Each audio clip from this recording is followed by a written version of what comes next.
Jadi ada dua. Yang pertama, karakter kepemimpinan yang Allah masukkan ke dalam diri seorang laki-laki. Jadi hadirin sekalian, suka apa tidak suka, laki-laki yang memimpin. Karena karakter kepemimpinan Allah kasih ke laki-laki, bukan kepada para istri. Ini yang harus disadari.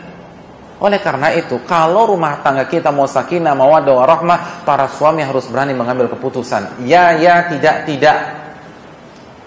Memang boleh terkadang kita berikan kesempatan kepada istri kita untuk memutuskan. Tapi jangan setiap masalah terserah kamu, terserah kamu, terserah kamu. Kamu sudah tahu bagaimana cara memutuskan. Kalau konsep suami seperti ini, berantakan rumah tangga. Karena pemimpin harus tegas. Pemimpin, kapan naikkan BBM itu kan harus tegas. Kapan mempertahankan nilai tukar itu harus tegas. Nah begitu juga di dalam rumah tangga. Suami harus mengambil alih kepemimpinan. Baik menghadapi istri yang pasif maupun menghadapi istri yang agresif. Suami harus berani. Saya pemimpin, tolong hargai saya. Ini karakter. Nggak bisa nggak berantakan, karena Allah yang berfirman, yang Allah kasih karakter kepemimpinan itu suami. Jadi kalau ternyata istri lebih dominan, rumah tangga akan berantakan. Rumah tangga akan berantakan. Dan jangan serahkan kepada istri kita. Dan hadirin yang dirahmati oleh Allah SWT, itu bagi suami. Bagi istri, dia harus menyerahkan keputusan kepada suami. Jangan ngatur suami. Dan semua cara kita menyikapi suami diawali dengan konsep ini.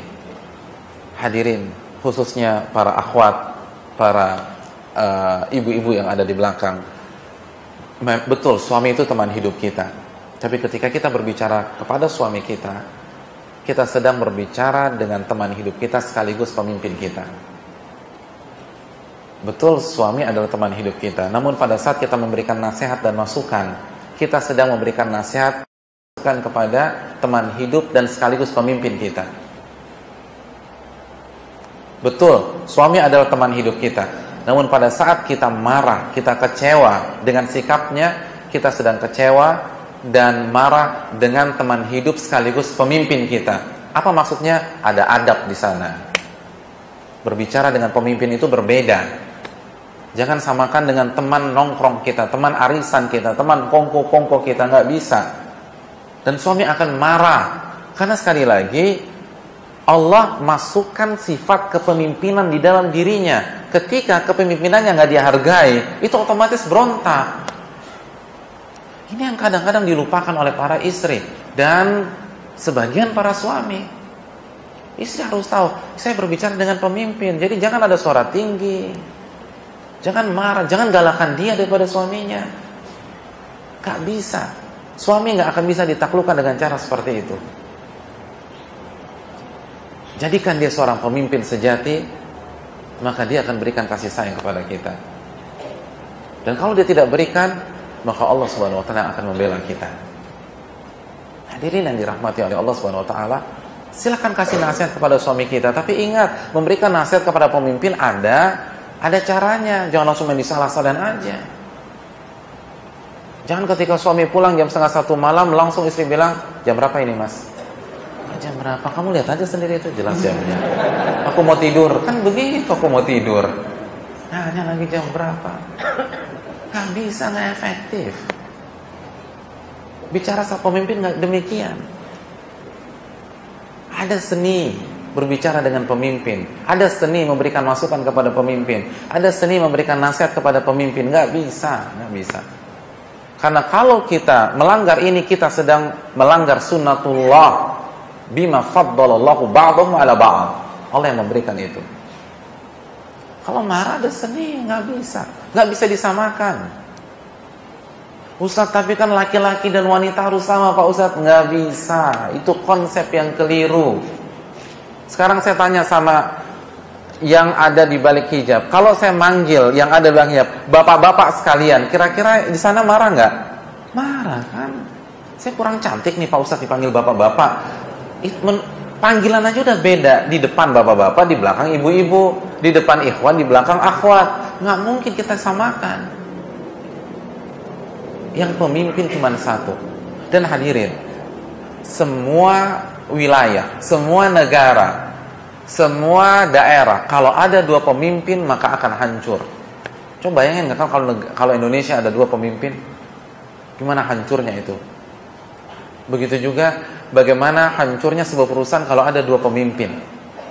Yang satu membuat kebijakan gaji 5 juta, yang satu bilang 4 juta. Itu kan berantakan. Yang satu bilang masuk jam 8, yang satu bilang masuk jam 10. Begitu juga dengan rumah tangga. Kalau istri tetap bersikeras dan tidak mau diatur suami, tidak mau memberikan kepemimpinan kepada suami, maka akan berantakan. Tapi terserah, kan la ikraha fid din, enggak ada paksaan dalam agama. Tapi ini konsep Allah yang paling tahu kita. Ala ya'lamu man khalaqa wa huwal latiful khabir. Bukankah yang menciptakan Anda lebih tahu tentang Anda? Itu salah satu contoh. Dan ini efeknya domino. Perlakukan suami kita sebagai seorang pemimpin sejati. Dan ini banyak yang dilupakan oleh baik istri dan suami. Adapun sebaliknya, para istri atau karakter yang sangat khas yang dimiliki oleh istri. Nabi mengatakan,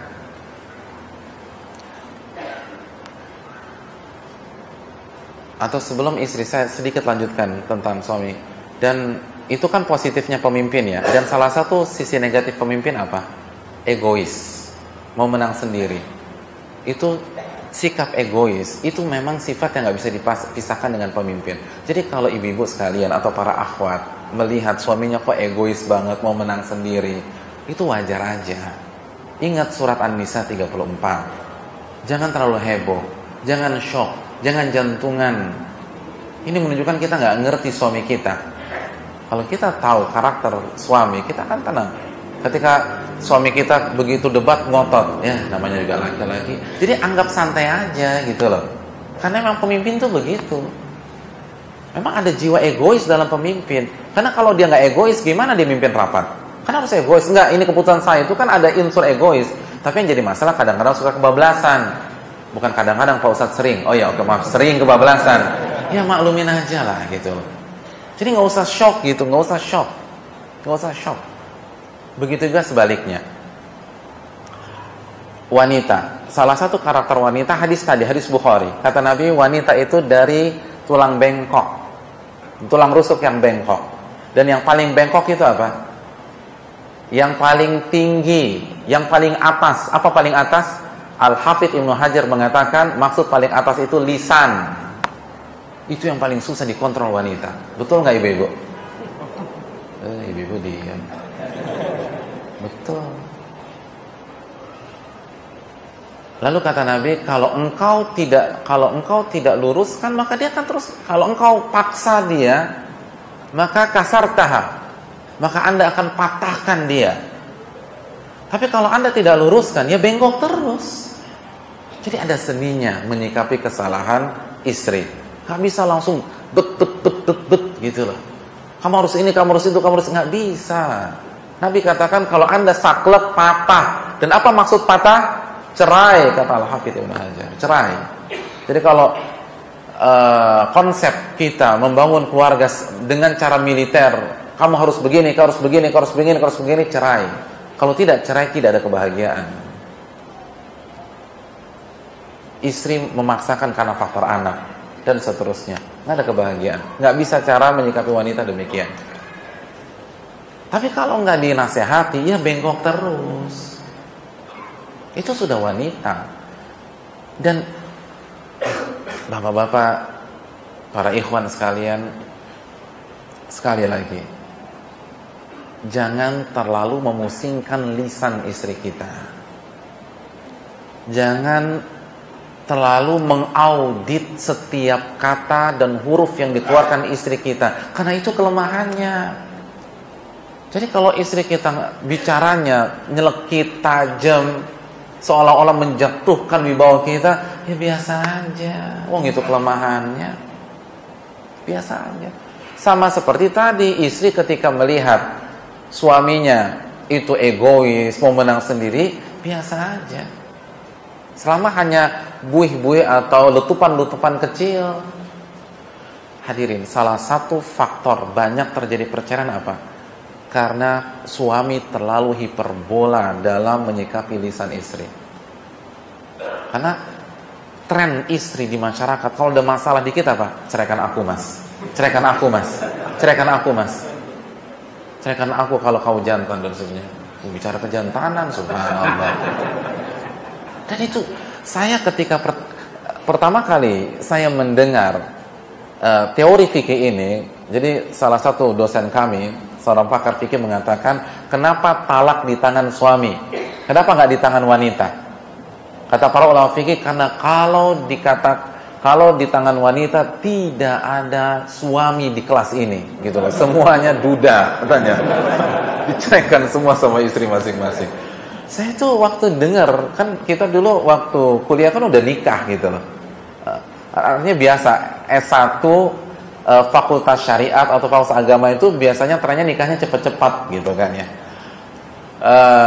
Waktu saya dengar statement itu, saya tuh nggak paham, masa iya sih, masa sesimpel itu sih minta cerai. Tapi ternyata masuk ke dunia dakwah dan menghadapi kasus demi kasus, ternyata benar. Yang dikit-dikit cerai, dikit-dikit cerai, dikit-dikit aku nuntut cerai, dikit-dikit minta dipulangin. Ketika uang bulan habis balik lagi, nanti terus minta dipulangin lagi, subhanallah. Itu tren di mana-mana. Nah, suami kalau demikian itu nggak usah terprovokasi. Walaupun dia nantang. Nah, ini yang jadi masalah. Yang satu nggak bisa nan lisan, yang satu punya jiwa kepemimpinan. Apalagi bawa-bawa kejantanan, itu kan penghinaan. Ceraikan aku, ceraikan aku. Oh, kamu mau cerai? Ya udah aku cerai. Nggak usah sekali, 5 kali sekalian. Kan begitu yang terjadi masyarakat. Karena sekali lagi, pemimpin tuh nggak boleh ditantang. Iya nggak sih? Pemimpin nggak boleh ditantang. Ini poin nih, catat baik-baik ibu-ibu. Pemimpin nggak bisa ditantang. Karena kalau pemimpin ditantang, itu egonya keluar. Kalau pemimpin ditantang tuh perang.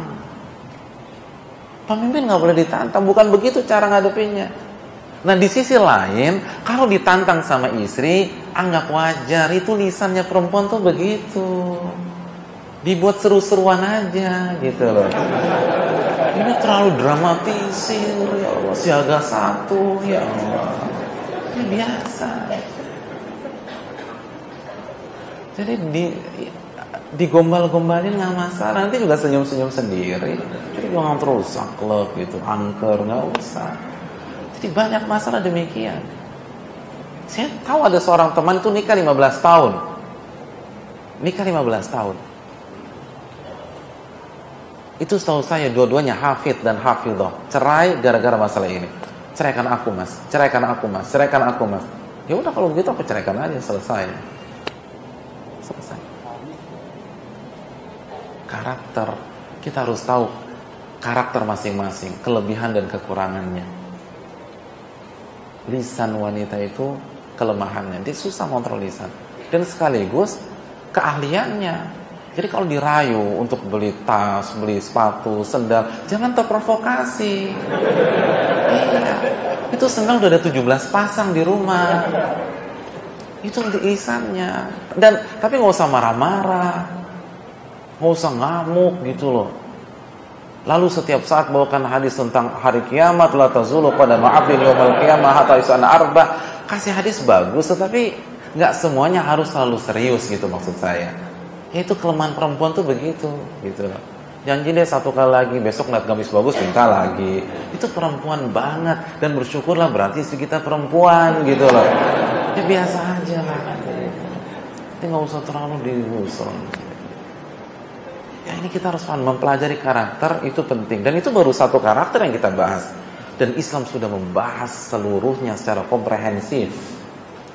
Makanya belajar fikih pernikahan itu luar biasa. Dan memang salah satu kesukaan saya dalam ilmu fikih ini fikih pernikahan, karena sangat simpel, real, keseharian dan menunjukkan betapa mulianya agama kita. Karena semuanya real, tidak ada fiksi di dalam fikih Islam. Oleh karena itu ini yang perlu kita jaga bersama-sama.